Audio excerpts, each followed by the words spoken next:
আগামী 25 মার্চ ভারতের বিপক্ষে ম্যাচ দিয়ে বাংলাদেশের হয়ে অভিষেক হচ্ছে ইংল্যান্ড প্রবাসী মিডফিল্ডার হামজা চৌধুরীর।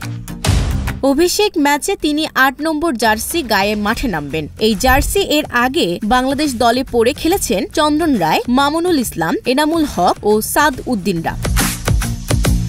তবে জার্সি নম্বর ঠিক হলেও হামজা খেলবেন কোন পজিশনে এটা এখনো স্পষ্ট নয়। ডিফেন্সিভ মিডফিল্ডার হিসেবে বেশি পরিচিত হলেও হামজা খেলেছেন আরও কয়েকটি পজিশনে। Central midfield, right back, left back, centre back ও উইঙ্গার হিসেবেও তার রয়েছে খেলার অভিজ্ঞতা।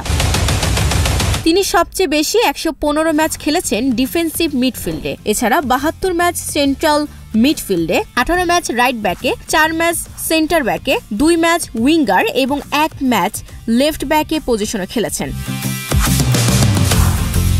তিনি সবচেয়ে বেশি 115 ম্যাচ খেলেছেন ডিফেন্সিভ মিডফিল্ডে। এছাড়া 72 ম্যাচ সেন্ট্রাল মিডফিল্ডে, 18 ম্যাচ রাইট ব্যাকে, 4 ম্যাচ সেন্টার ব্যাকে, 2 ম্যাচ উইঙ্গার এবং 1 ম্যাচ লেফট ব্যাক পজিশনে খেলেছেন।